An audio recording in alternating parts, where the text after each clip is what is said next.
versatile artist. I will introduce her. We have Anuradha Kapur here. Introduce her. Most of you know her, Anuradha, much better than I do. So I don't need to really elaborately introduce her. Actor, theatre director, teacher, many faces of creativity. But I would like to just mention one thing. She was the director of NSC. I would like to just mention one thing, the kind of connection that I have personally with these two people, without even knowing them, before knowing them. It was like, because we are talking about continuity, in the series we are talking about continuity, and today especially song has continuity. This is another kind of continuity that I personally experienced as I stand here welcoming them.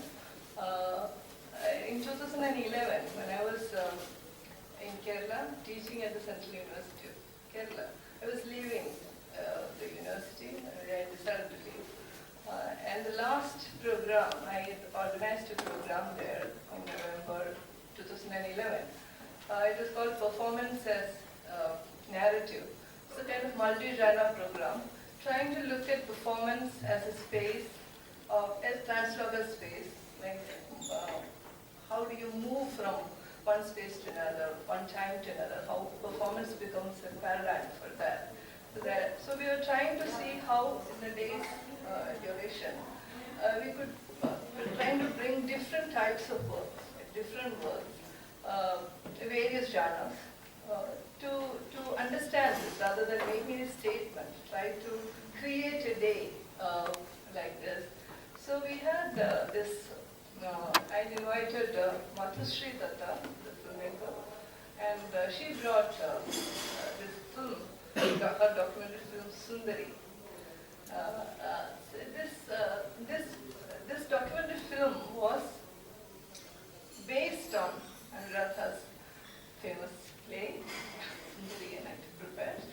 And this play, when this documentary which she brought there, because it is based on the life of Jaishankar Sundari, who was the early 20th century theatre, is a female impersonator, Jaishankar Sundari. So it was looking at the idea of translocal, like transit, from various angles, like from boy to man, from male to female. So in the film itself, like from the play to the genre of film. So this was a very personal. So we had a long discussion, and Vidya had done the music for the play. So we had actually talked about all these things without ever knowing these two people, and without even knowing that we would be having an organization called LILA at that time, because it was founded in 2012 after I came out of the university. And then it actually, while I didn't tell them this at all when we were interacting, but this moment when I'm sharing this with all of you, it becomes a kind of, it's a play, it's a kind of Leela that I experience here. So I'm very happy that we have these two people here. Anuradha, I invite you to take this evening forward. Thank you. Thank you. Thank you very much. And that's a wonderful introduction. In some senses, it's quite fitting that we do talk about the way the kind of the surprises that often play can make one experience, both for all the players as well as the people who participate in the play in different capacities. But before I say that, it's a great privilege for me to be here to introduce Vidya, who is a person I have known very long and whose work I have admired greatly over many, many years, from whom I've also had the privilege of learning many things as it were cross-genre, cross-disciplines about theatre and its relationship with music. She's a long-term friend, but I will read this introduction because it changes very rapidly, because she expands her talents and abilities and her work over in ways that are always, as I said earlier, surprising. Vidya Rao is a performer of Thumri, Dadra and Ghazal. For many years, the disciple of the legendary singer late Vidushi Naina Devi. She has continued her study in this form under Vidushi Shanti Hiranand and also received talim from Vidushi Girija Devi. Her initial training in Khayal was under late Professor P.N. Datta and thereafter under Pandit Manur Shah. And what I think makes Vidya rare as a practitioner is also that she has researched and worked on traditions of course, what she works with is various kinds of research on the performing arts. She is the recipient of a fellowship from the Ford Foundation and a senior fellowship from the Ministry of Culture. To research and write on Thumri, her current work is on the women's tradition of Sozkhani, laments recited by Shia women during Muharram.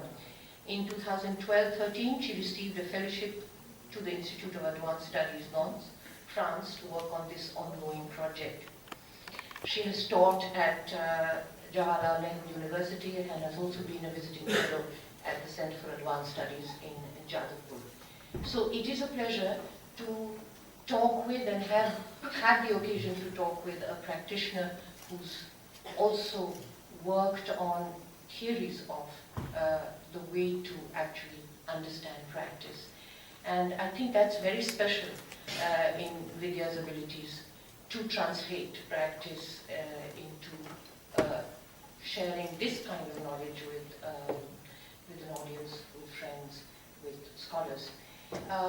Before I request Vidya to talk, I was looking at the title, which says Song is Continuity. And it's something that, you know, I come from a different discipline, so I would see it from another view, but performance as continuity is something that I think all of us find a very complicated area, because by what means is performance actually made continuous, and by what means is it transmitted would be some of the questions that I think all of us who work in practice think about. What is the nature of the body that receives, let us say, certain ideas or sounds or languages, and how does that body transmit it?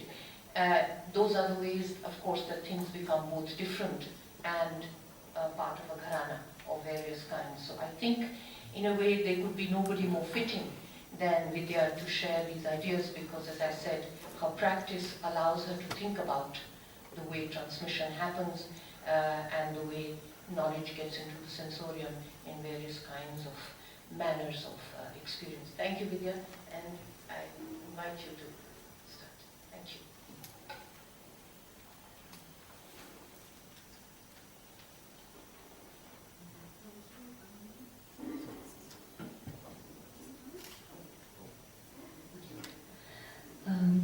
Thank you so much, Anu.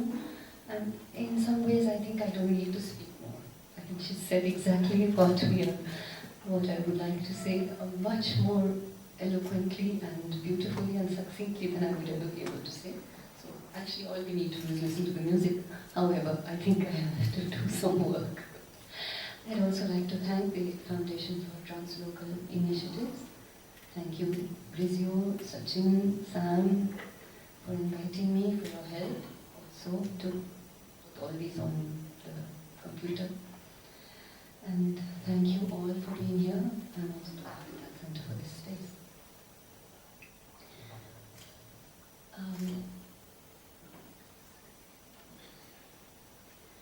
You know, when I received this letter to speak here, of course I was quite excited, because I know that there have been some people whom I admire very much who have spoken here. But also a little confused as to how I was to deal with this issue and this question, song is continuity, because as we know, there is a way in which people speak of traditions, and certainly musical traditions, as if they are a kind of unbroken, endless tradition that has sort of been there from some primordial time and up till now. But we know that's not so. It can't be.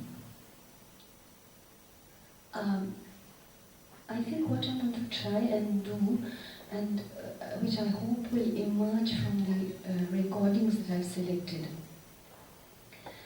is to show how these perhaps discontinuities, if I may just use the opposite of that word, continuity, how actually in the creating of a tradition and in the creating of what we would also call a parampara,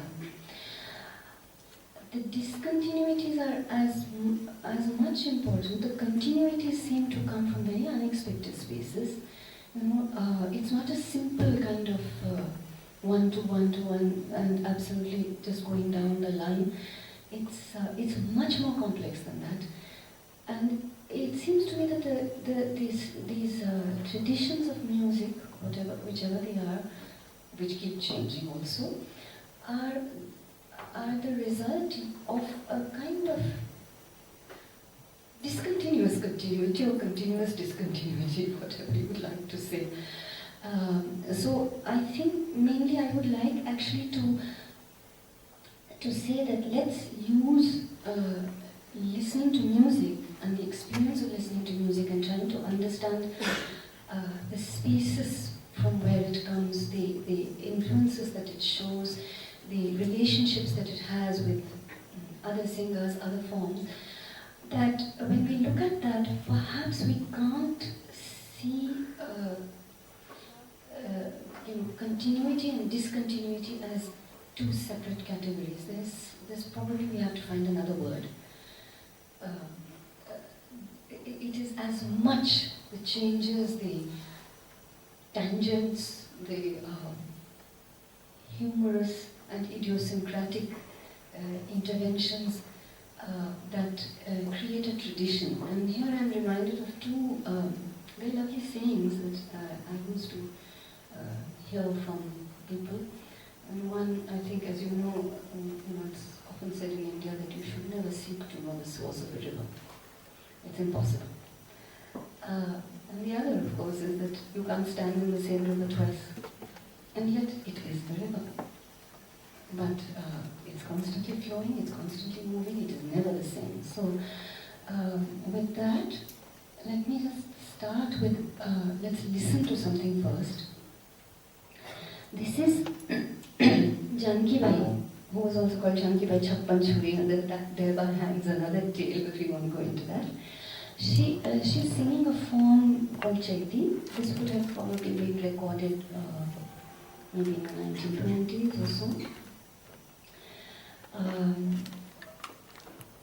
I think she was one of the interesting singers of that time. Chaiti is a song style, it's a shairi that is sung in the early summer months. It's quite erotic. Sometimes it speaks of filling water, it speaks of feeling lazy. This does not, this is थोड़ी सी छेड़छाड़ उसमें. But there is in this both a kind of continuity and a kind of discontinuity. Because Chaiti comes actually from the folk tradition. These are songs that are sung in rural areas by ordinary women, not by professional singers. They do move into professional spaces in the sense that male professional singers very often sing them in a very different style.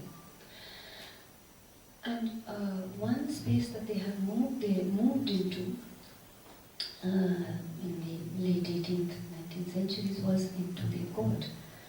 And often say it was taking these folk elements, bringing them into a courtly context, shifting them slightly, making them more, for whatever that word is, classical, making them more elaborate, more complex. But Chaiti is, you find Chaiti in many separate spaces, and yet they bear a relationship to each other, and they don't. They also don't. So let's listen to Janki Bai, the first one. Yes.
I chose this because there are some things that are interesting here, and I'm not going to keep referring to continuity and discontinuity. वो आप समझ लीजिएगा. एक तो one is that we are still working here with 3-minute recordings. So a style has to develop which is not the style necessarily of live performance. It's not the very early years of recording, so there is a certain degree of comfort with this. It's been worked out a little. Now, what are the ways in which Janki Bai has worked this out? One is that she's taking the entire Asthai mantra together.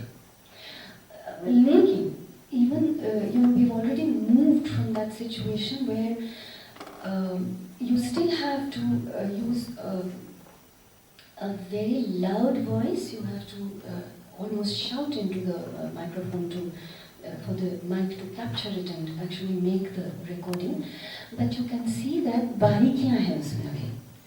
They have entered.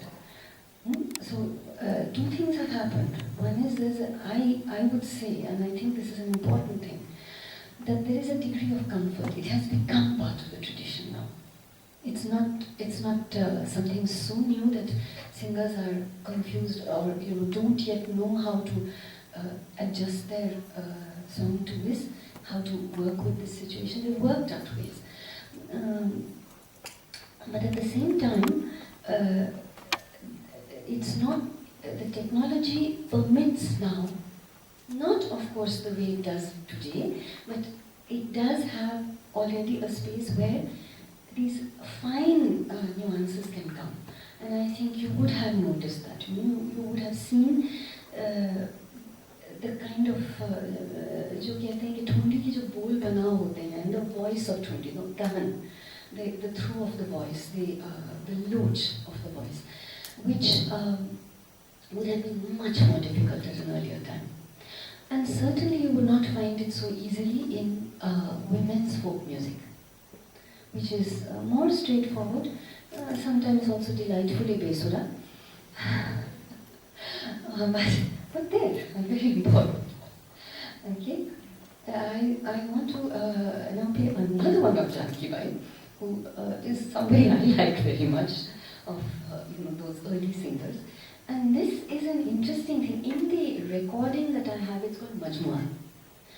I'll return to both the title as well as my understanding of what she said. I have to also say that some of this, please forgive me, this is not a very informed lecture like that. It's almost like a chat, and also I'm going to speculate. I'm going to really be thinking that I think it may have been like this because finally I don't know. That's what I think I need to do. Second, huh?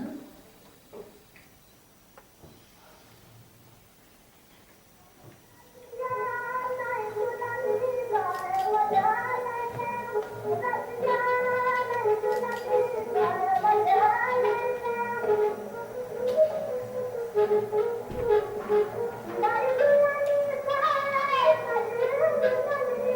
बात है?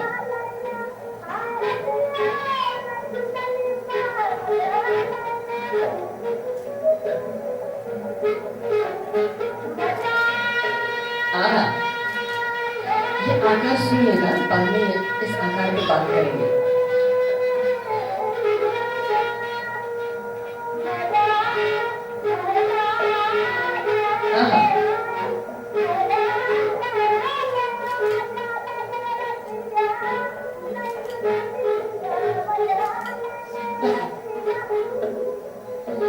क्या है इसके शब्द क्या है? मैं I might shift from Hindi to English and back again because sometimes मजा ले ले रसिया नई झूलन की। तो what is this? अच्छा, now we need to go into a little bit about the life of who were the singers. एक तो first, you can see the higher pitched voice. It's probably an earlier recording. It's probably also not so progressed technical time. Both those things. But the आवाज तो बहुत बढ़िया and the बोल बनाना is definitely there. Words क्या है? मजा ले ले रसिया नई झूलन की। तो क्या है? Now Janki Bai was from the community of the Tawayas. And the Tawayas, when a young Tawayaf was initiated into the practice, which meant that she was now initiated into performing publicly, but also to have a patron, which meant that she was initiated into a sexual life. At that time, what would happen is the young Tawayaf, the one who had not yet been initiated, would wear the nut, the round big nut, but at her initiation, which was called nat uttarwai, उसको मिस्सी की रस्म भी कहते थे क्योंकि दांतों में मिस्सी लगाई जाती थी, the black powder.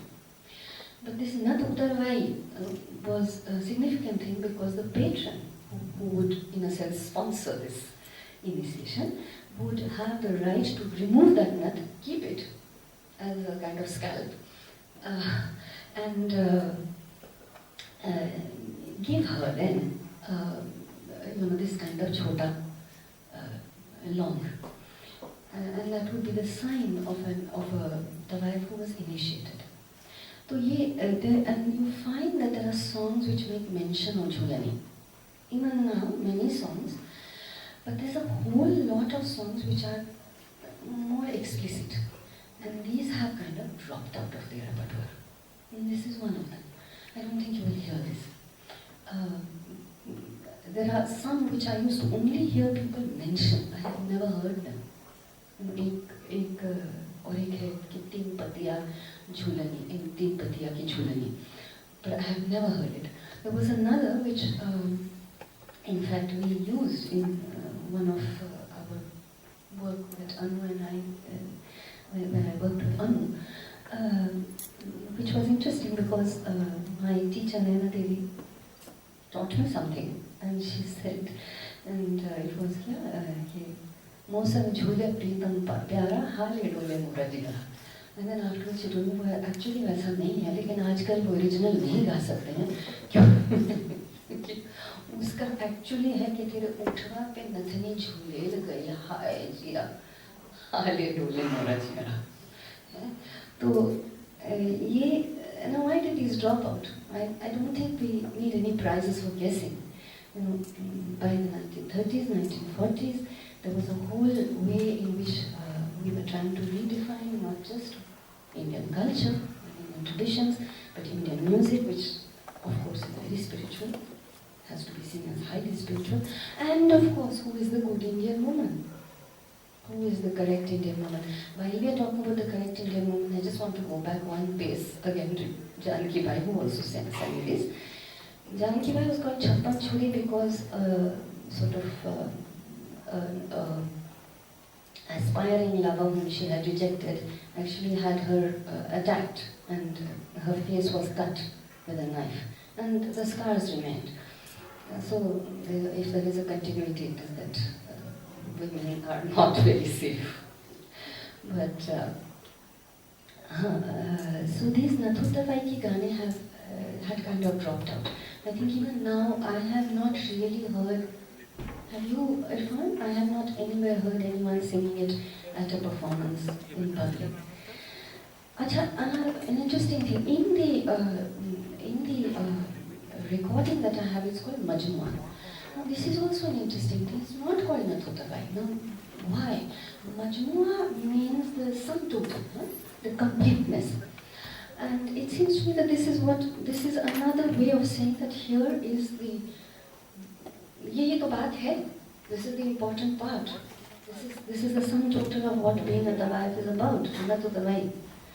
So again, as I said, I am speculating a little, but I think these are also questions that we need to ask ourselves. You know, was this an older name for the form? Is Nathutavai a name that came afterwards? Missy doesn't mention the Nath at all. It only speaks of the Missy, which was this black powder used and supposedly beautifying. So I think what I'm looking at here is how repertoires actually just drop completely or change, or the names change, the names shift. I don't have recordings of this, but I'll just make a mention that another thing that has interested me is the way in which some of these dadaras especially seem to refer to moments in history.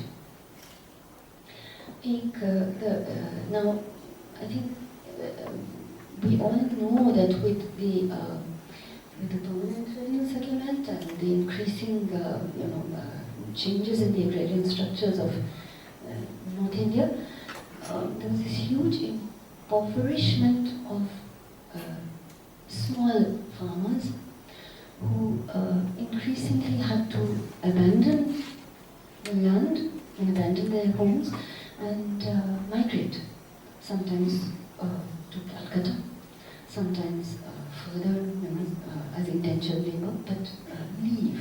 And you find at this time there's a whole lot of songs coming into becoming very well known. A lot of people are singing the Videsya. Now my sense is that these Videsya songs, the folk songs, just as Jaideep moved into the court, so did these. And there are songs which actually refer to this, Purab Mat Jayu Mara Raja Ji. Or, there's another one which Hamar Kahi Mano Raja Ji. And even more, in both these, there is a Sultan who's referred to, who is entrapped. There is one again which I have only heard the words of, but it says, "Ye Kalkatava bhail hamri Sultaniya." So there is a bringing into the song, very literally a space, and this other woman, this scheming rival, actually a city, वो एक और भी है ना जहाँ कहती है कि बलनुमा ये नौकरियाँ छोड़ सैया परदेसी अमोर. So these are built into these songs. There's another one which is very interesting, and I do believe that we need to ask whether these songs actually have something to do with the moment of 1857. There's one that I've heard, which was taught to me, जहाँ वो कहती हैं कि जहाँ मैं देखूँ वहाँ गोरा सिपाही. कहती है कि अपने बलम को मैं ढूंढा न निकसी, डगरिया भुलाने हाय मोरे बलम्बा. हाँ, फिर वो कहती हैं कि जहाँ मैं देखूँ वहाँ गोरा सिपाही, सड़क बादशाही हाय मोरे बलम्बा. और there is a mention here of the सिपाही, which you find in a lot of songs, including nice film song like वो क्या था पाकिज़ा में कि हमरी नाम आनु सिपाही. ऐसे बहुत ये सिपाही आते हैं, तो कहाँ से आ गए? where did they come from? You know, I mean, how do they come into these songs? Is there a moment? Is there some kind of moment that shifts things? So that patronage also is shifting to from courts to more public spaces to more different kind of patronage that's coming in. But I would also take a cue from the words that are in the song, कि डगरिया भुलानी और सड़क बादशाही. They speak of very different kinds of spaces, roads, paths. Dagar has a certain resonance. It is pastoral, it is pretty, or at least so it comes in our mind. Even it has a sound, dagariya. Dagar bhi nahi kaha. Sadak has such a sharp sound, both for the ear as well as, I'm sure, for the feet. I mean, my friend Anuradha, my friend Gitanjali is here, and she's written about hathi yahan rehte the. And one of the things I think that the hathis have experienced in Delhi is the burning tarmac. So the sadak is entirely different, and we know what happened after 1857. The British built these grid-like roads so that they could control the city. So I really feel this whole thing has come into this song. Okay. And I want to now look at 3 or 4 songs, and again we'll have to go backwards and forwards because they are the same. 2 songs I'm taking, 2 bandishes. दोनों भैरवी में हैं. Both of them are very well known. Both of them are sung to this day, but they are in different voices, and we'll go back and forth a little. Huh? So, okay, can I have the next one, please? This is my absolute favorite Siddheshwari Devi. As far as I'm concerned, she is God herself.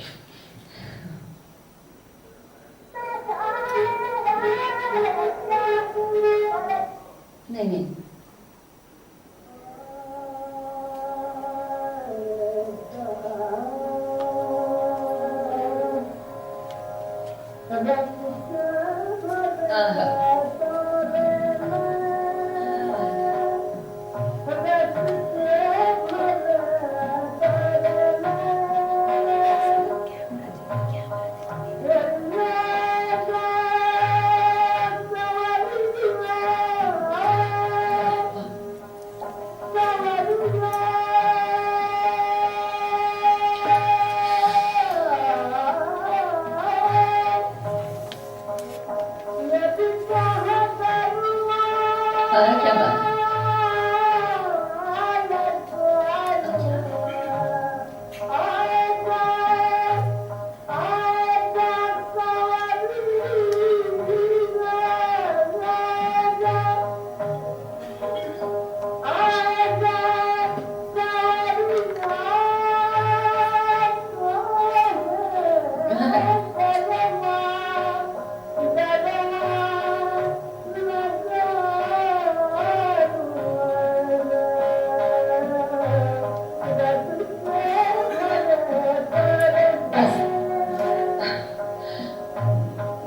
Just go on listening to her, but I think we'll listen to her again in the end.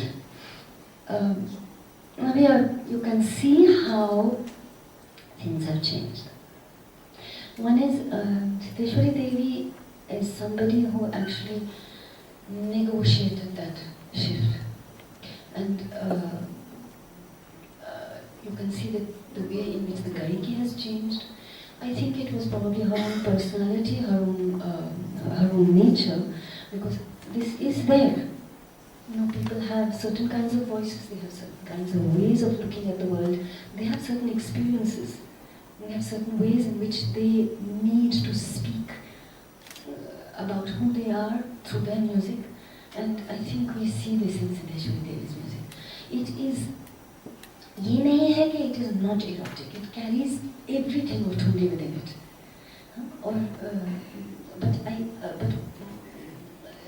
Okay, many people say, and I agree with this, that there is a there's an extraordinary,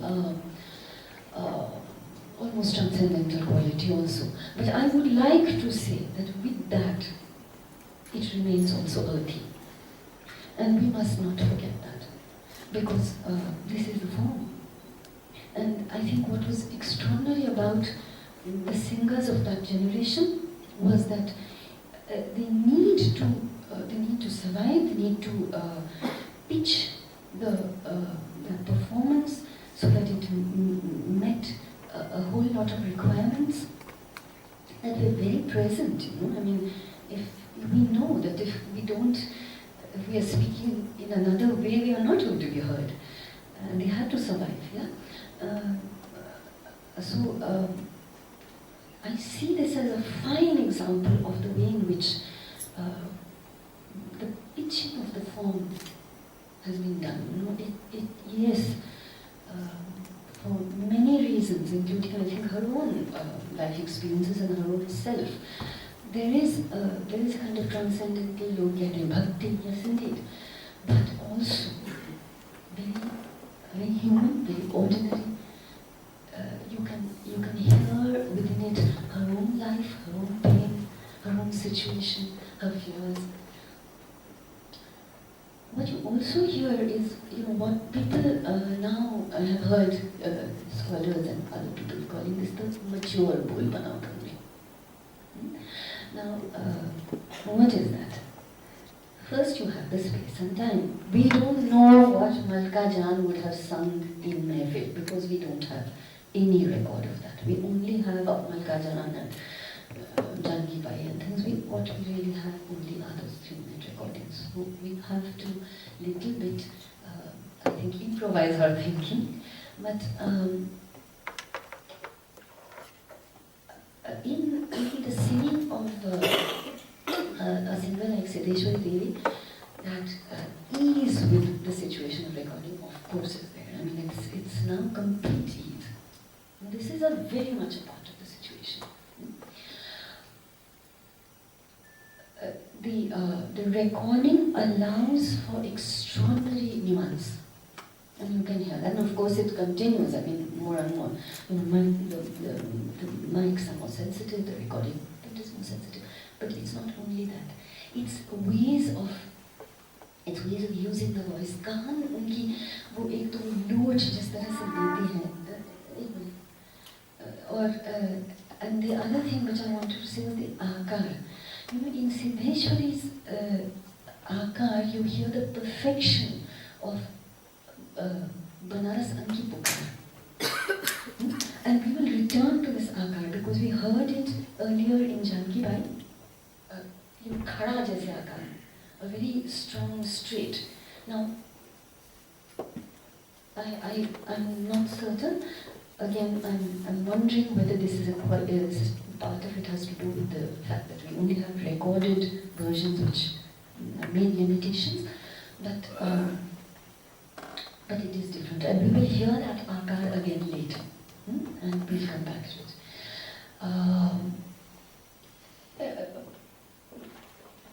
I think we have to hear it. But let's move to the next one, which is Malika Jan, a slightly earlier recording, singing the, again Bhairavi, very well-known Babul Mora Nahi Har Chhoto Jai. Ji.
moment, or we'll just move to the next one, and you'll see the same bandish, the same rag, sung by somebody else, sung by someone else.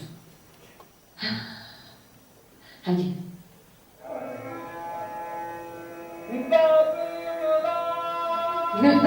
Yes. Yes, indeed, Vincent Joshi.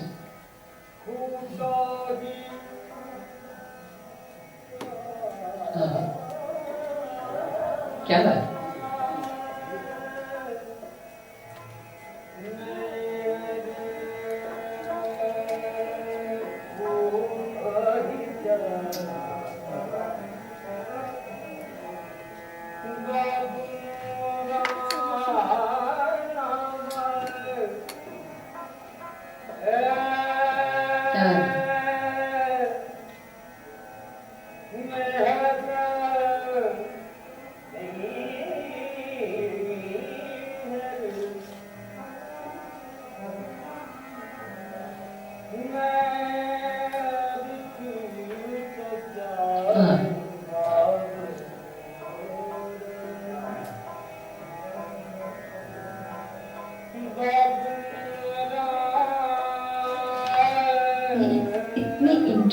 interesting है because it is a khayal singer and a very rootedly khayal singer. He learned this from Shambhu Maharaj. अच्छा. और now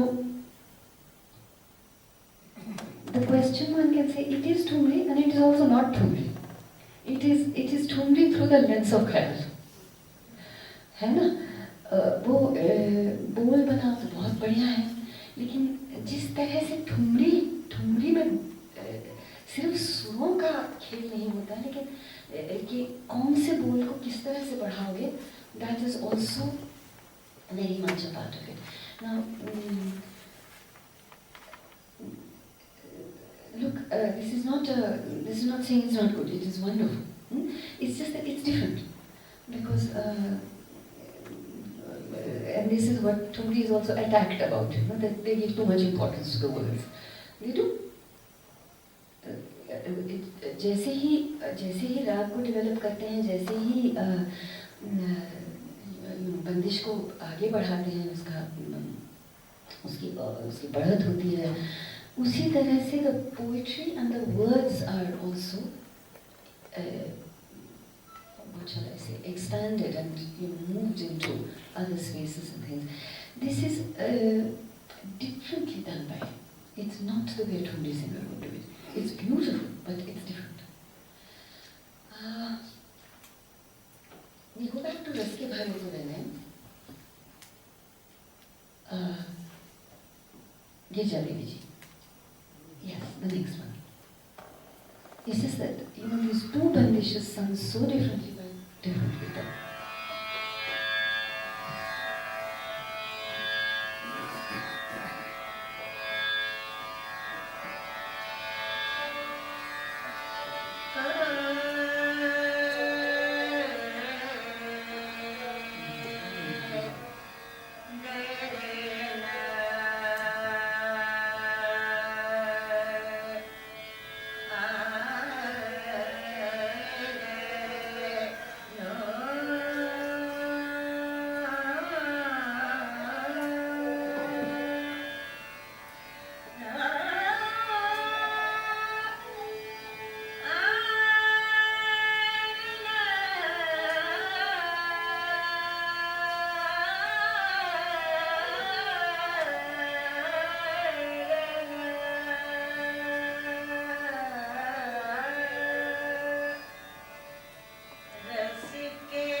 बहुत interesting है how much longer the आलाप is.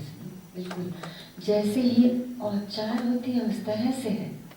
It's not the way Thumri singer. I mean, she is a Thumri singer and she comes from that tradition of Thumri singing. But she has changed that. In her singing, you find that whereas Bhimsen Joshi is a Khayal singer who sings Thumri, Girija Devi ji has within Khayal brought certain elements of, within Thumri has brought certain elements of Khayal. And it's interesting that longer alap in the beginning, a longer introduction, placing the rag before you, very clearly. The other very interesting thing is that whereas Siddheshwari Devi ji had sung it in Deepchandi, much slower, Girija Devi ji has sung it in Gyavan. It's a much faster, it's a shorter, choti vair hai uski, it's much faster. Now, yes, again, we have to acknowledge that in different spaces, by different people, in different traditions, within that Thumri tradition, people are going to sing things differently. Girija Devi ji taught me, I mean, it's not always that she will make something faster paced, because ek hai wo ke thade rahi ho, which there are many versions of this. एक तो महाराज जी गाते हैं, उसमें dance भी करते हैं और वो दादरा है, and he sings that ठाड़े रही हो बाकी शाम बाकी यार दोनों कहते हैं. The film of course removed Sham from the picture completely with बाकी यार, they changed the antara and it is also Dadra. Girija Devi जी के जो ठाड़े रही हो है, it is a Thumri, Deepchandi, बहुत slow, ठाड़े रहो बाकी शाम. And the thing shifts, तो उनका क्या है कि गगरी में भर लाऊं. In the way in which she taught, in the way in which she sang, you could find the interesting, again, simultaneous existence of two kinds of understandings of what this is. कि गगरी क्या होती है? गगरी तो गगरी है. It's a mud pot. Here is this woman going to fetch water and saying, yeah, रुक जाओ, let me just fill this water and go home and सास ननद को दे के दिलासा, चली मैं तोरे धाम. ठीक है, लेकिन गगरी का ये मतलब नहीं होता शरीर का. गगरी में भर लाऊं. Let me live my life. Let me experience what has to be experienced. Let me be full of what? What is this fullness? I think what I've tried to do with these 4 recordings is show how the same bandish and the same rag in different voices at different times by people who come from different traditions or different kind of trainings, you have a completely different interpretation. And yet there is something same. It is the same bandish. And for anybody who wants to learn any of these bandishes, you should be listening to all of them. And certainly, depending on who you are, and what your life experiences are, and what you want to say in which situation, because that's also there. Every performance, every context is not the same. Sometimes something will be highlighted, sometimes something else. Consciously, also the audience pushes you in some directions also. I have many more recordings than time, so I will skip 2. If there is time, we'll come back to them later. I want now to play 4 actually, but please let me play 4. Very interesting bandishes. 3 are of Aftab University, Fayyaz Khan Sahab, or there are all kinds of interesting things that come out of this.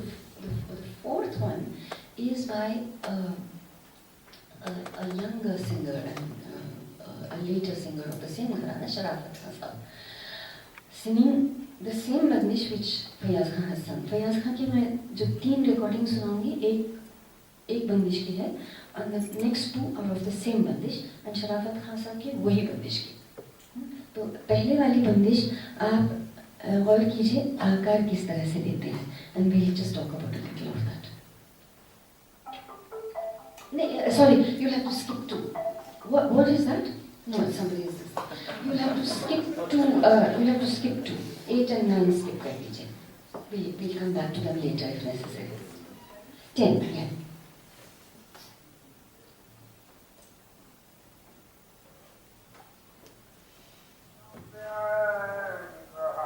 अरे उससे पहले वाला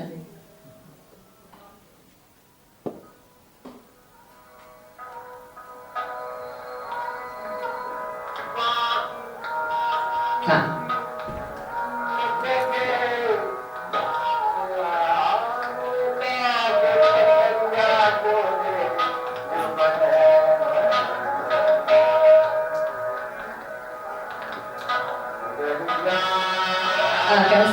Kau sunia.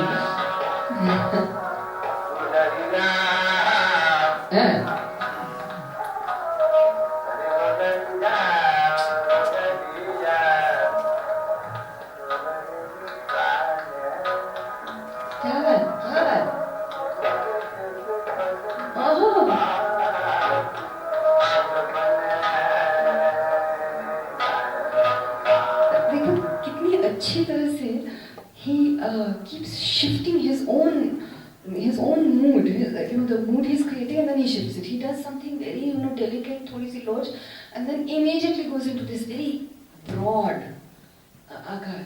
And I can only say, okay, Rizio spoke of Lila as a play, as playfulness. It's the most playful thing. He's incredible, this man. I mean, you just sort of, what are you doing? He's wonderful.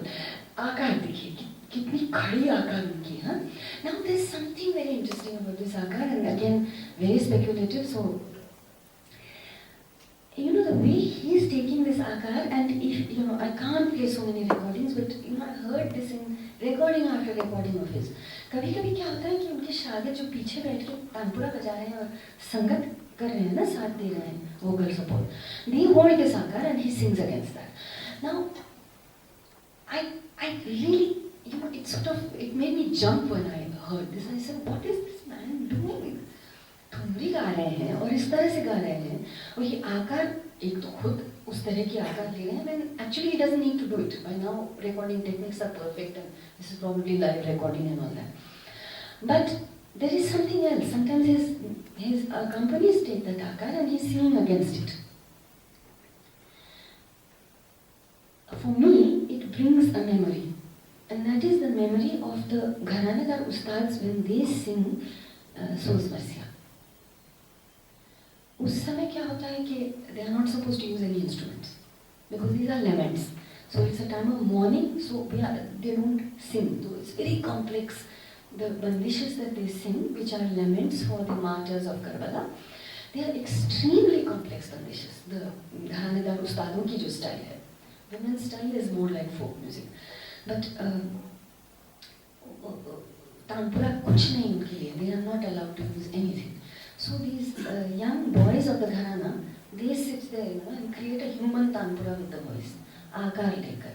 And the Ustad will recite, padhte hain soz, gaate nahi hai. He will recite the soz against this aakar. Now, I cannot believe that he is not again in an extraordinary way being very playful. And he's bringing another space, playful or, it's a funny word to use for Sozkhan, but he's kind of opening up the space of Tumri, allowing Sozkhani to enter it. Or at least giving a hint and saying, kahin suna hai na ye? Do you remember this? Does it fit here? And it does, and it doesn't. So it's the most extraordinary, the most intriguing, and something that really excites your imagination. What is happening? Why is he doing this? Okay, next one.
मैं जुगना पे आई बाहर बलम परदेसा ना चाहिए लेकिन वो जिस तरह से गा रहे हैं वो दुखी भी तो नहीं हो रहे हैं इतने ज्यादा. He's almost laughing at the whole situation, this plight of this girl who's a young girl, blossoming womanhood. He's almost laughing at it, and yet there's suddenly these moments of great tenderness against this slightly, again, this broad voice. The same thing, he only, nobody else, he, next one, has sung the same bandish like this.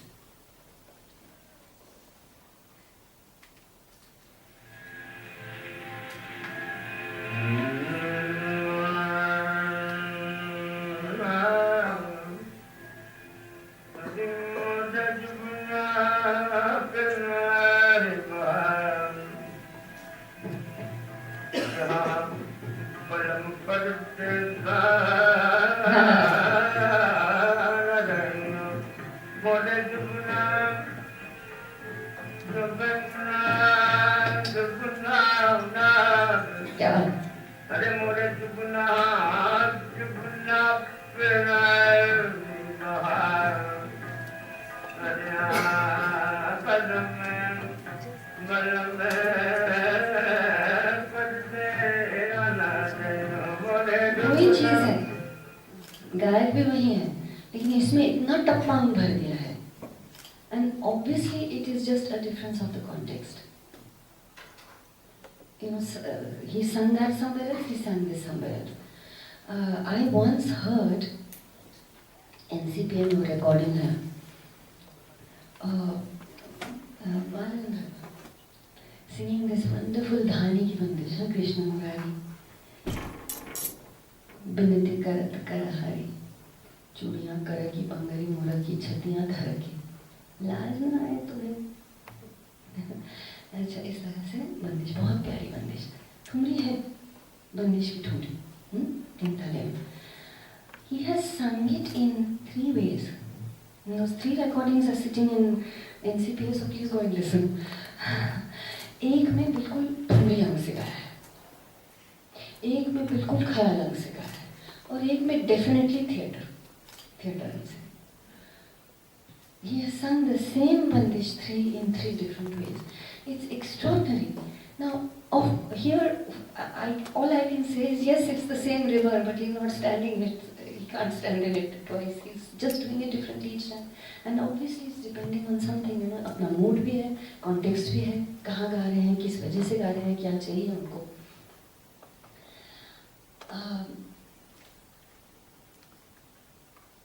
ये मोरे जोगना पे आई बाहर जो है, I'm going to play now Sharafat Khan Saab's recording. Sharafat Khan Saab was a younger ustad of the Agra Gharana, that is Fayaz Khan Saab's Gharana, and you can see that he has sung it, but also different.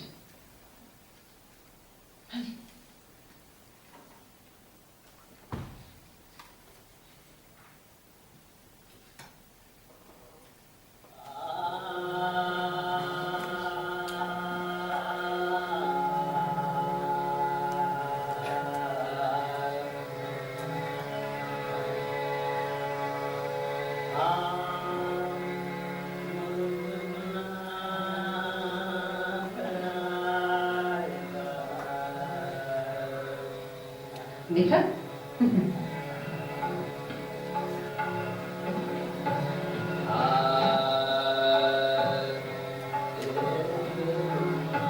क्या बात?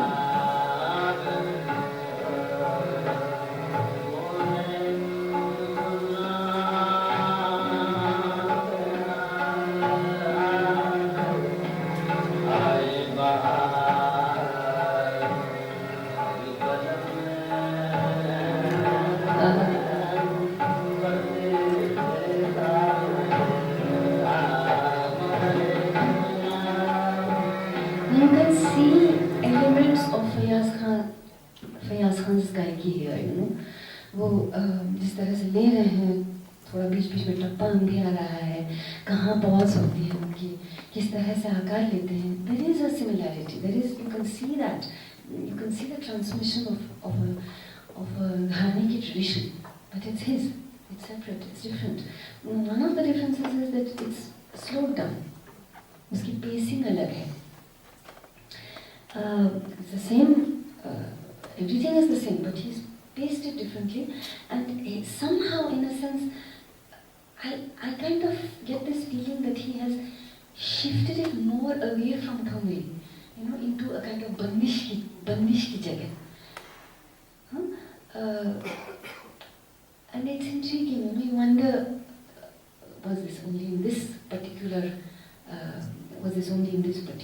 recording, this particular bandish that he recorded for this occasion? Was it always? Was it something that he often did? Because I once heard a recording of his वो बिहार की बंदिश में लट उठी थी सुलझा जवाना. वो ऐसे लट कहते हैं कि ऐसे more than a lut, it's a whiplash. Okay, उस तरह से बढ़िया, very nice, very interesting, but not the way we have been accustomed to hear it. And growing up, I was told that it's a khayal bandish. Then I heard from somebody कि नहीं ये ठुमरी की बंदिश है, मध्य लय की ठुमरी है, इसको ख्याल में लिया गया है. And the moment you do that, the moment you shift a मध्य लय की thumri into the khayal ang, the entire way of rendering it will change. And then of course, who renders it, why, on what occasion, what is their training, how do they see khayal, it will shift. I want to play now Rasulan Bai, a kajri, where you will see there's an interesting thing with this. आप बजाइए.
And that is with the earlier recordings, जैसे जानकी बाई की recordings है, you can hardly hear the instruments. But increasing, that was partly also because of how they had to sing into that horn, and the musicians would be as close as possible, but very often they would not come in, so you don't hear that clearly. You can hear the music, the accompanying musicians, and there is much more interplay because of that.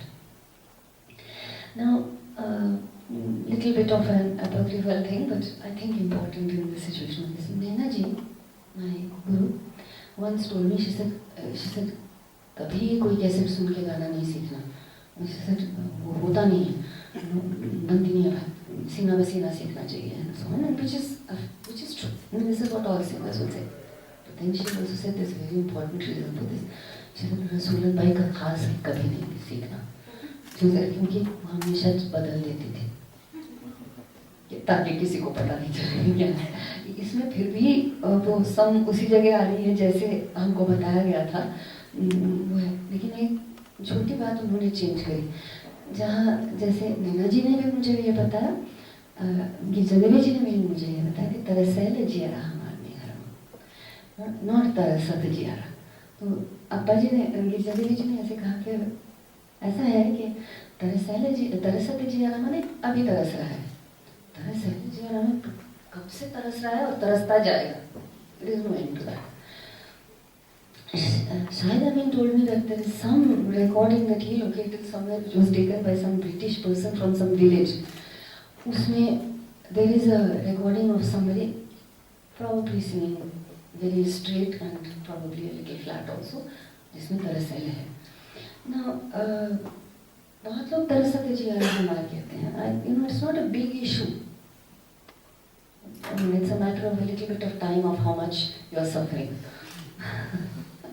But obviously for Rasulan Bhai, this was a very important thing. You know, and when we remember that in Thumri the word is as important as the musical sound and the swear, then the difference in the kind of bol banao you will do if you are just suffering for now, and if you've been suffering from, there is a continuity of suffering from many generations, primordial times to endless time to come. So I think that was, but of course, Rasulan Bhai, one of the greatest and finest and most wonderful singers, Siddheshwari Devi ji is absolutely contemporary. And Naina ji, for instance, used to call Badi Moti Bhai, Rasulan Bhai and Siddheshwari Devi Tarikh-e-Thumri. Tarikh-e-Thumri, the history of Thumri, there, you know. अच्छा, अब मैं एक जो बजाने जा रही हूँ, it is not Thumri at all. But Naina ji used to tell me, and I think she was totally right, कि इनको सुनो, बोल बनाओ समझनी है तो इनको सुनो, इनका सुनो. And this is the Qawwal Jafar Hussain Badayani. हाँ.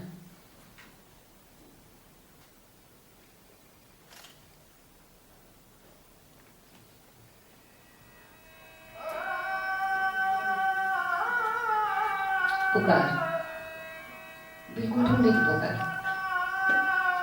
देखो.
What you hear is not Thumri, it's Qawwali.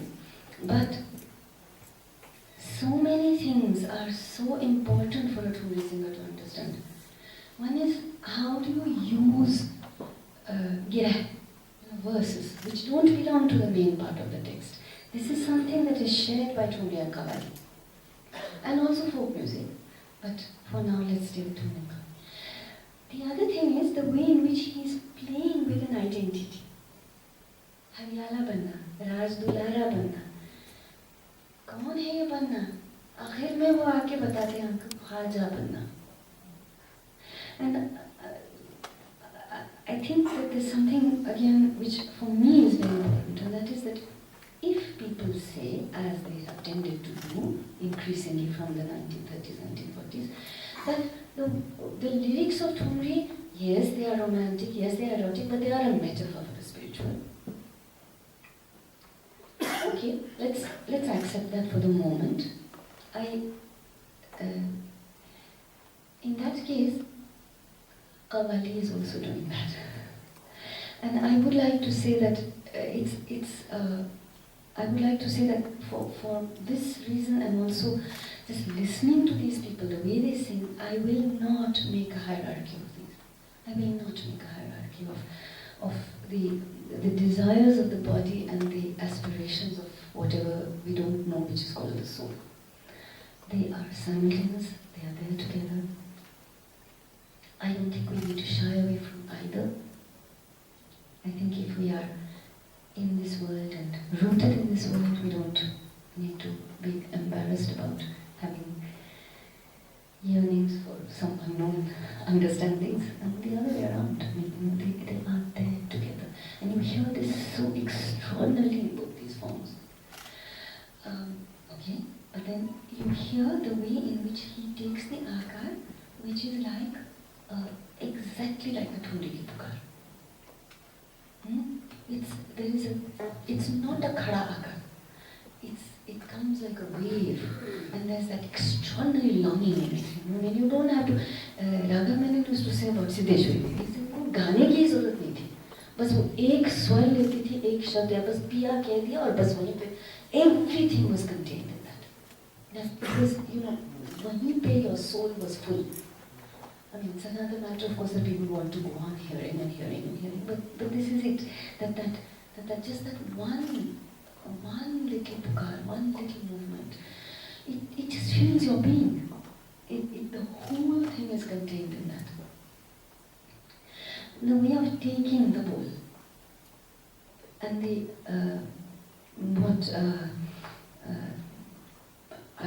I learned later. I mean, I was not taught this by Nanaji or any of my teachers. किसी और ने मुझे बताया कि इसको स्तोभ अक्षर कहते हैं, जो vocators addressing somebody, मतलब very direct address. हाँ जी, अरे हाँ, अच्छा, as if drawing the person who is being addressed, which is of course there very clearly in both Thumri and Qawwali, drawing that one who is addressed directly into it, making it imperative that they enter the space of both the performance and the text and the performer's own space. There's another thing here. You will hear that there's a way in which the vocal accompanists, keep that steady, they keep repeating the refrain. They keep repeating the muhra over and over again. And Khasa, Jafar Hussain Khasa, he keeps doing choti bol into that. Now, this is a very typical thing of Qawwali. I have heard Fayaz Khan Sahib doing the same thing. And in a Thumri, he's singing a Thumri. He's using this characteristic of Qawwali, very interestingly. And then what is he telling me? What story is coming to me when he does this? He's connecting Thumri with Qawwali, yes, which we are talking about just now. But he's connecting also, therefore he's giving me a remembering. He's making me remember that Khayal also comes from Qawwali, or draws a lot. The entire Qawwal Bachon Ka Gharana comes from that thing, this tradition. And you will see it in the Agra tradition. They draw a lot from the Qawwal Bachon Ka style. And he's singing a Thumri. And he's bringing all these spaces into it, and it's a beautiful tool. You can't say it's not a tool. So how is the form? Where are the boundaries of the form? Where are they? Where do you draw them? Or are they porous? Are they generous and hospitable, and they allow for you to include other things, make other statements?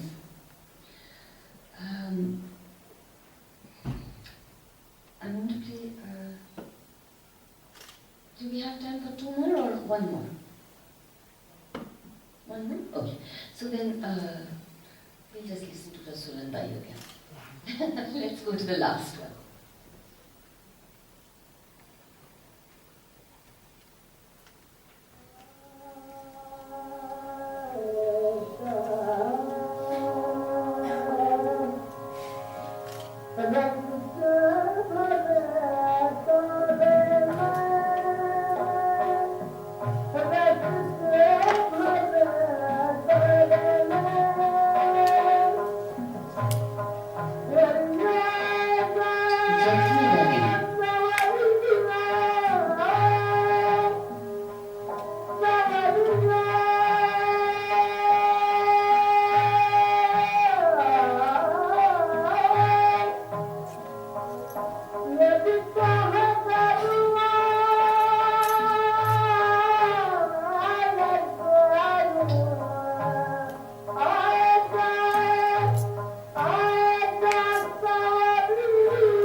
मुझे जो बताया गया था दीपचंद में, and I'll stop there.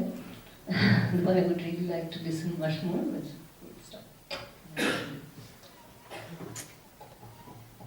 Thank you, Vidya, for the most extraordinary presentation, which has actually transported us to places and experiences which are much beyond this room and much beyond, in a way it's an experience which is very, very rich, very difficult to talk about afterwards. But I just want to say that why, for me, it's been so extraordinary to hear you, and I'm sure it would be shared by all of you, all of us who listen to you, is that you've made very clear this kind of magic of performance, which is never a binary, and I think it's a very, it's a, I think, self-limiting description of performance. It's either material or it's spiritual or it's material or it's something else. Because one of the things that's so magical about performance is that it is repeated and repeated and repeated. You rehearse and you rehearse and you rehearse, and when you go onto stage, it's somewhat different. It's not what you rehearsed. So that's the magic. And then the other magic is that you talk about the materiality of the voice and you rehearse about it, you think about it, and as material as it is also entirely transient.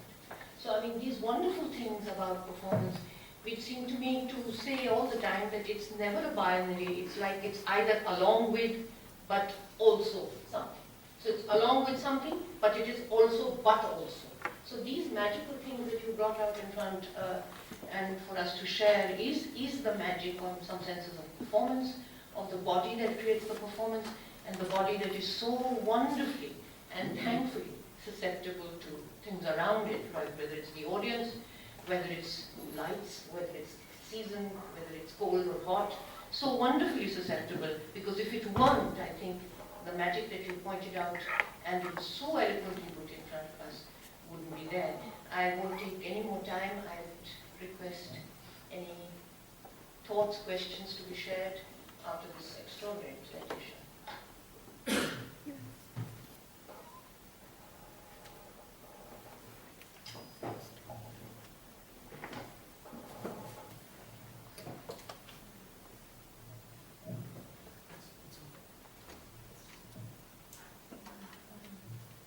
Thank you for a fantastic presentation.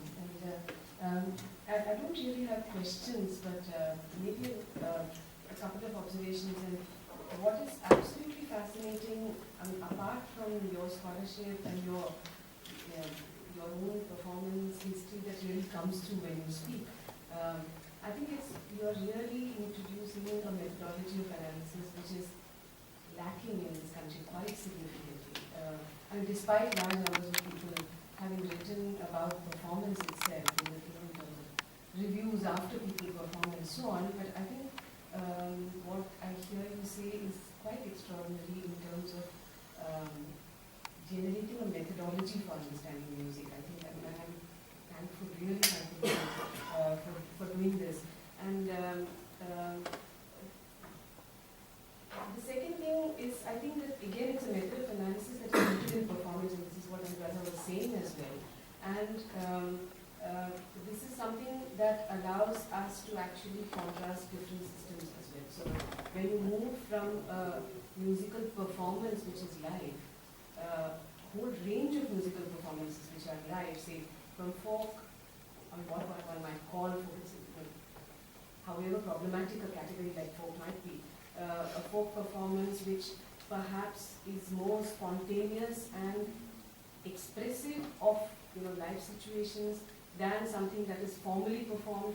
So when that moves into the court, like you said, then when it moves into the auditorium, and then when it moves into, say, the studio, so what is it that happens to the performer? What are the little nuances that change for the same performer?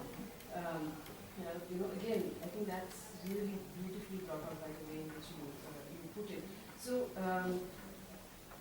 so therefore, then, how does performance and how do different modes of performance themselves change? What memory comes in?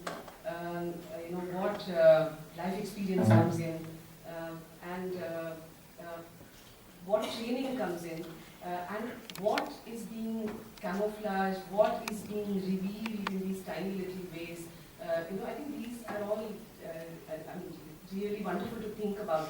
But one of the questions that I have, and it's not really a question, I'm not expecting an answer in that sense, is that a lot of this also assumes a certain kind of literacy of the listener, isn't it? So when Fayaz Khan is playing, for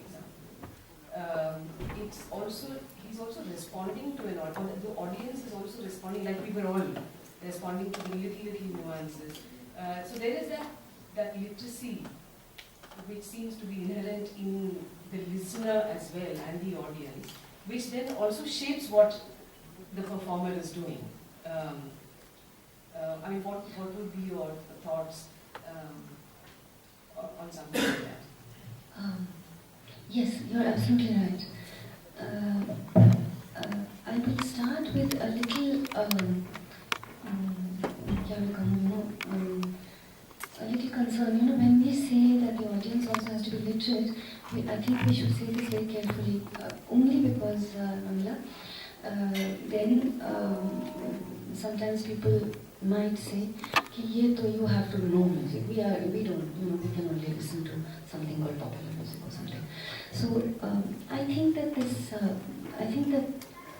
yes, as you listen to more and more, you begin to see more and more, you begin to hear more and more things, and you begin to, as you said, memories of other performances come to you, something strikes you as something else.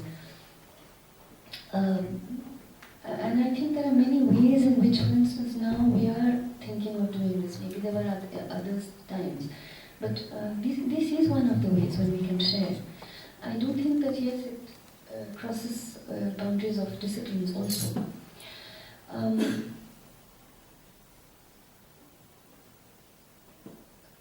You asked something else. One was about this literacy that it requires, but this is there, and I think all singers are aware of it.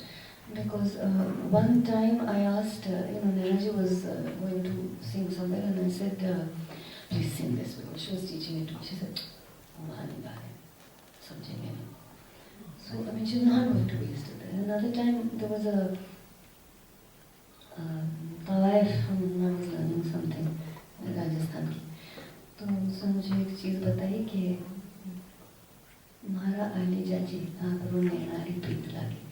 तो उन्होंने कहा अच्छा देखो बेटा, अगर कहीं programme में गाया तो म्हारा आली जाजी कह देना, अगर कोई मंदिर में बुलाएंगे कोई गाने के लिए तो म्हारा रसिया कह देना। म्हारा रसिया जी, म्हारा सांवरो जी ऐसे कह दीजिए। It's not a very big thing. I mean, it's a very small shift. It's a shift of a word, but I think it gives us a clue that singers are aware of this, and I think increasingly with spaces which I'm sure earlier also allowed, but even now allowed, now increasingly are allowing for us to also discuss the music, and it's important. And again, as I said, I would not want to say that only somebody who is very trained in music, because I certainly don't think I'm highly trained in it. I mean, I'm still learning. I still have miles and miles to go, and you know that. I mean, I'm not saying this with any sort of false sense of modesty. I think it is huge. I mean, every moment is a moment of discovery, and one is always learning from your questions. Teach me also your comments, Anu's. So I think little bit of confidence we should all have, without being overconfident and sort of हमें सब कुछ पता है, but that we are capable of understanding, we are capable of entering these spaces, and we are capable of making meaning and interacting with it.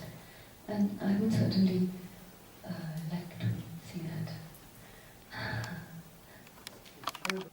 Ji.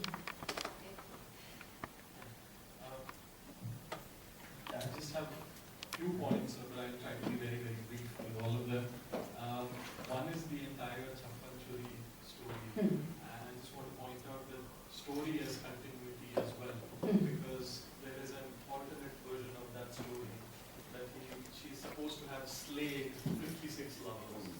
वो तो of course. So that is the other, that puts the onus on the other side.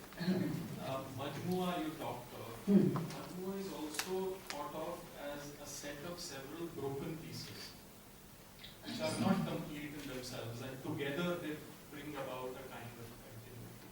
So in a sense that there are multiple sections, all of which might not have relationship with each other, but then because that Nasutar Vai Wala Bandish in the middle of it sort of bounces up because the piece before and the piece after is broken. So it kind of bounces up a little bit. So that is the other thing. Bhimsen ji's Babul Murad. I think I'm so glad that you pointed out that he learned the Bandish from Shambhu Maharaj, because that is completely evident in the fact that he skims over the sum. It's like a glide over the sum, which he would never ever do even when he's singing the most expressive of tunis. His sense of tal is so impeccable. सही बात. Like on the top. Very important point. Thank So you. this is like a continuity. Fayaz Hasab's rendition and its relation with the realm of Sostan. Very intriguing point again, because the vocal supports Akar in Sosthani becomes the bazu. And the bazu of one and creating against the bazu of another one is also a different kind of a continuity, and it also reinforces the Karbala paradigm. That the bazu of evil and the bazu of good. Creativity flourishing against the bazu of someone else. So there is some amount of play with that entire narrative of Karbala as well. And then the multiple versions of the same bandish by the same performer, by different performers, and how it highlights different contexts, different emphases, and all of that. A lot of the ustads and pandits have this tradition of not saying कि हम ये बंदिश गाएंगे, but saying कि आज झपताल गाएंगे, आज तीन ताल गाएंगे. It could be the same bandish sung in Jhaptal. Of course, then also the organization of time within tal is different continuities in different tals, whereas the same core text. So that's also interesting. And the entire Haryala Bana, there is a kind of a collapsing of identities as continuity. You know, in the core tasawwuf ki domain mein, Haryala Bana is prophet. And then it is Khwaja. And its Khwaja could be any and all Khwajas. It could actually be the worldly Bana. It could be all of these. And all of that is the collapse of identity. And finally, the point is also that the recording clips from the beginning to the end that you played, I think the interfacing with technology is also like an evolving continuity through all of this, from the point of Malka Jan and the way you had to throw the akar, to how delicate a Jafar Hussain could have been sitting in the studios of music today singing this. You know, so that's also one of the points. Thank you so much. Thank you, Irfan. No, it's just really a straight thought from the lady here, continuing from what the lady said. This whole organic connection between the performer and the audience. I particularly recall a performance by Vidya Devi was sitting on Mathura and Banaras. And this was a big day. She had this connection with the city and with the denizens of the city, and there she took off with something and they said, "Are Girija hoga." Hoga. I said, "That's a big thera." Amazing. You know, and it was so beautiful because, and the Girija that you hear there, and the way she sang out to that city, a particular Chaiti or a Gazali, is not quite what she would sing in a proceedings. Absolutely. So nature, the coloratura, if you like, performance, changes. The meaning of the audience. Absolutely.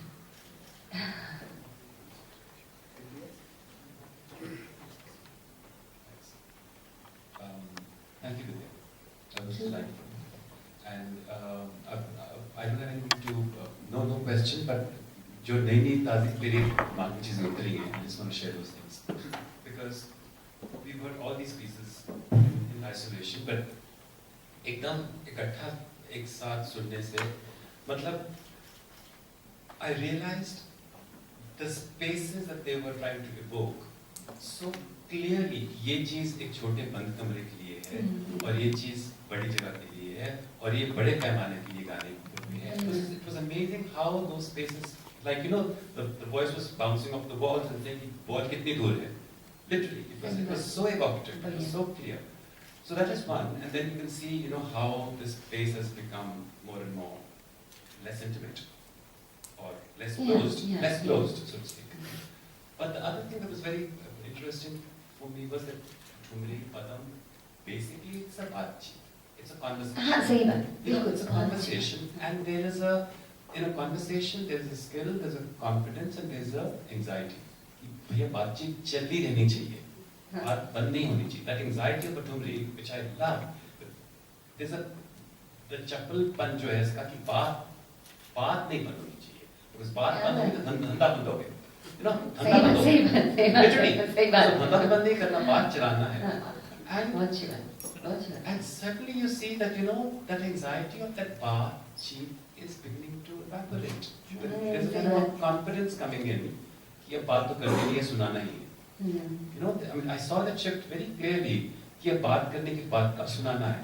You know, to present करना है. And somehow there's a, I mean, that I could see that so clearly. कि that anxiety is beginning to evaporate. And then there's kind of a thing that जैसे कि ठुमरी की पुकार है, उसमें तो एक कंडीशन बताई जा रही है. It's not even vulnerable. Condition का, that's the truth of the condition. And then there's a जैसे कि आकार की दीवार है, you know, आकार खड़ा कर दिया जाता है. And somehow, you know, this आकार की दीवार, that's all I can think of, being somehow coming into the confidence of a thumri की पुकार. मुझे थोड़ा वो भी लगना शुरू हो गया कि it's like the ठुमरी की पुकार, even in you know, the confidence that's coming into a thumri, that bigness that's coming into a thumri when it's being presented into a, जब बात खत्म होगी तो सुनाना ही है. So I saw that too, that पुकार becoming remaining a पुकार, but also having the confidence of an आकार. don't know if I'm making sense, but I think yes. and it's not that it's wrong or right, it's just that the space is different. And to me that was very telling, because that's one of the biggest problems I'm seeing more and more emerging in dance and music today. बात I mean, form कुछ और है, मगर प्रभाव कहीं और से आ रहा है. I think that's a very important point that you're raising, Navtej, and I think this is something that certainly Anu would also, Anu, for instance, I know that she often speaks of the risk-taking of performance, and definitely the vulnerability. Which is what I hear you saying, that, increasingly now we are tending, whatever we are presenting as performance, it is a performance, and it's structured, neatened, all the ends are, the surprises are planned, or, I know this is it's a kind of very blanket statement, but these are things that we have to guard against. And I loved what you said, that baatcheet chalni chahiye. It's lovely, because I think what you're suggesting is that, and which is what is so precious about performance, that it doesn't, even when it ends, I mean, when you say that the performance is ending here, there is a kind of open-endedness, there is a continuity. Actually, बात मत करो. No, That's the yes. continuity. बात से क्या? Yes. कल आएंगे ना. This is always. And it will be different tomorrow. And we carry it back also. I mean, it's there with us constantly.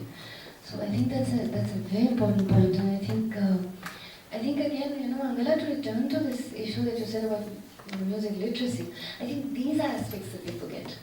Raghav Manan, the wonderful man, used to tell me that आधे लोग तो संगीत क्या है भूल जाते हैं, क्योंकि राग विद्या में वो उसके भूल भुलैया में घुस जाते हैं और फिर वहाँ से निकल ही नहीं पाते, बस उसी में बैठे रहते हैं. And they never understand what is music. He was quite incredible. I mean, and I had never, once I asked him, again, you talked about spaces and how it would sound in different spaces. I once had to sing Maan somewhere. And I was just sitting with him, very early days, I mean, I still want to say very confusedly, I don't know how to sing Maan, but whatever I said, Maan, ki samajh kya hoti hai. So, and he never said, कि गांधार ऐसे लो, मध्यम ऐसे लो, निषाद को इस तरह से लो, यहाँ से ऐसे करो, वहाँ से ऐसे करो, कुछ नहीं. He said, देखो, if you take the vastness and the emptiness of the desert and bring it into the highly embellished space of the kotha, that's Maan. Yeah. And that was what he said. And I had never forgotten that. Some of the things he would say, and he was really a Zen teacher in that sense. He would say something. I said, my goodness, now I have to think about this for about 100 years before I'm even able to understand the bit of it. It was quite wonderful. So yes, I think yes, that in our when we speak of literacy in any form, I think it's these things also which are probably not central anymore to the training, or to the idea of what is performance. That we need to, maybe these are the spaces where we can talk about that in workshops. Can I just say something to? I totally agree with you. We don't need any education to, and it's not even like music appreciation. हमें अपने आप को बातचीत करने की और सुनने की इजाजत देनी है. That's all. It's इजाजत. It's the license to express appreciation. हमें उसके लिए ABC नहीं पढ़नी. हमें राग विद्या नहीं चाहिए. So I think I'm really, quite strongly against this art appreciation. कि जब तक आपको art appreciation नहीं आएगी, तब आप art को appreciate नहीं कर सकते. बात करना है बस. I just had a small comment and question. When you said the surprises are also planned today, and the fluidity of how each bandish can be rendered in different genres, perhaps there is such a rich history of this, and to see it in that way, and how performance was fluid. I mean, I'm reminded of Sheila Darji's anecdote of I forget who the performer was who sang for Lady Lilith Go and came up with a bandish on the spot and changed it when the meaning was misconstrued and did all that. So, so the question is also, so many of the examples that you pointed to, did they also see it as an element of rebellion or conscious discontinuity from what they had learned from their gurus and ustads, and I mean, in that sense of innovation? So song as discontinuity. I mean, so these are actually two different things I'm saying, but just had to say that. Radha, isn't it? Yeah. Right. Okay, I'm not sure I can answer that because certainly, you know, if somebody like myself were to speak to these ustads, they would, if I asked them a question, I would get certain kinds of answers. Sometimes just by being a fly on the wall, you get certain other kinds of answers. So, and just by listening, you get other kinds of answers. I don't think the truth or the fact of what is happening is contained in any of these. You know, they are all there. I think it's again like a bandish which is sung differently at different times. If you ask musicians, they will always say that they are absolutely in the tradition. They will equally say that or something like that, you know. But it depends on the situation in which they are speaking about that. Of course, they understand and acknowledge that they are adding what they do. I mean, again, this wonderful Raga Menon. You know, I see Baaton mein one day he said that actually, in order to be able to sing, you only have to understand who you are. You know, and then he talked about something else. He said the tea is not strong enough or it's too strong or something. So, and I would not say that people in an earlier time have not attempted to understand who they are or come to that understanding at least at moments. You know? So I think how you put the question to them, how you ask it, at what point you ask it, who you are asking it, will elicit different answers. And again, I think it is for us to see the charm of that, you know, that there is not a single truth anyway, and that we locate ourselves within traditions at different moments differently. We see ourselves there very differently. So I think that's the nice thing about the arts, you know, that you can't hold them. They keep shifting even as you try and say this is what it is or that is what it is. Very protean.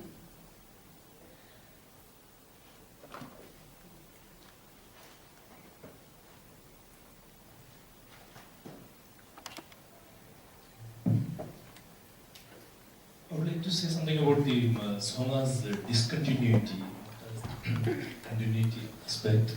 I'm taking it to the Carnatic tradition. Once I got an opportunity to talk to Shamamdi Srinivas Iyer, and I asked this particular question about remembering, how much memory is there. He said it is just memory, nothing else. My music is just memory. But when his music is deeply rooted into the Nagasuram traditions of I'm coming to that, how much discontinuity is there. You know. When we listen to Shamamdi speak, these best performances are all, especially these Ara, Pa, mainly it is in the deeply rooted in the Nagasuram tradition. But that tradition, Nagasuram as such, is dying. We won't get those masters nowadays, it is almost getting over. But the vocal, Carnatic vocalism is flourishing. We are getting great masters. That many talents are coming, and therefore, this discontinuity, how much we are losing, how much we are missing in it. And when music, when you see music as continuity, how much discontinuity is there. Yes, absolutely. that I'm just taking this mainly idealism or Carnatic music, therefore, is thinking about this memory, continuity and discontinuity when it comes to these Nadaswara traditional. Yeah, you know, recently there was a very wonderful film, I mean, I liked it very much, which was shown at the PSPT Film Festival. It was called On and Off the Record. And this was one of the issues he took up. And he seemed to think, I mean, the film seemed to suggest that certain instruments lose out precisely because of the use of microphones, because they don't sound so good. You know, there is a different, your whole sense of how something should sound changes because of the way it's being projected. You know, and he specifically took the example of, indeed, Shehnai, and he said Shehnai to gayab ho hi ja rahi hai ek tarah se, and on the other hand, an instrument like santoor is becoming very popular. You know, it sounds good on mic. But you know, I just want to say something else. I just want to share something about this issue of memory, and perhaps that goes to what you also asked that in a sort of slightly tangential way. You know, indeed, even now, many teachers do not let their students write anything till they have learned. Then, bas bandish hi bandish likho. Only the words of the bandish, no more nothing. Some, of course, make you write first before you even utter a single note. Some don't mind at all if you bring a recording equipment and record, and some will throw you out without even asking one single question and brought a recorder, just get out. That's it. But, and then of course the other thing, and I'm saying this because I once had to speak on something like this, you know, this kind of thing where often people say, "Hame aadhi bandish batai gayi thi," and with some resentment. And okay, that's there, you know, but whatever. But this whole issue of memory, you know, the other part of memory is forgetting. Now, I find it very interesting that you are not allowed to write, you are not allowed to record in any fashion when you are learning. And I think this is a wonderful thing, because, yes, very obviously it sharpens your memory. But the other thing that it does is it allows you to forget. You will never remember everything. And because it allows you to forget, there's a space in which you can put yourself. You can place yourself there because you just don't have anything there. You don't even know that you have forgotten sometimes. You know, you just have to be present there in a way that only you can be present. And the other thing, you know, I mean, especially, see, मेरा थोड़ा ये है कि अच्छा ठीक है आधी बंदिश पता है. Instead of griping about it, you know, I would say just treat this as a great blessing of the teacher that they leave you free to do what you want after. They've left you free. They've given you half and said, okay, go. I'm not going to tell you the rest. You go and work it out for yourself. It's going to be different. It's probably not going to be as nice according to the world. So what? Silence is an important thing. You know, it's very much a part of music anyway. So I would say the music and the silences that are there and in fact are used by musicians are very much like this issue of memory and forgetting. I think the question that you raised is an important one. We need to think about it, we need to think what to do. It is probably something to do with, we've lost a lot anyway. I guess we need to approach this with intelligence and not just nostalgia, but you know, a way of understanding what's happening and what do we do. How do we do it?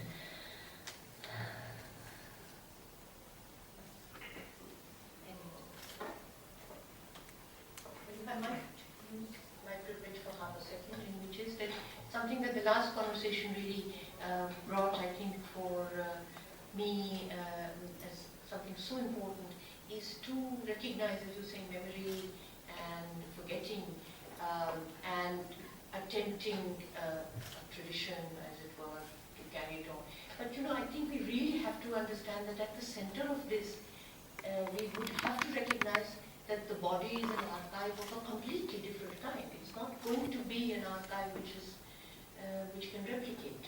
And so if it can't, then one has to actually pay respect to the fact that this archive is only possible in use, and otherwise it will not exist, and there is no way that it can actually be what its past or its guru or its future generation is going to be. It will be a body in change and in action.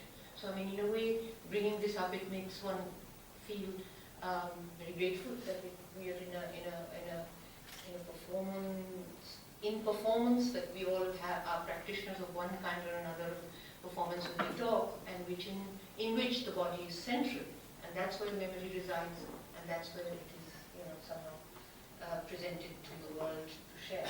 So thank you, Vidya, for a wonderful, wonderful experience, and I hope the Bachi can be jari in many other forms. Thank you all. Thank you.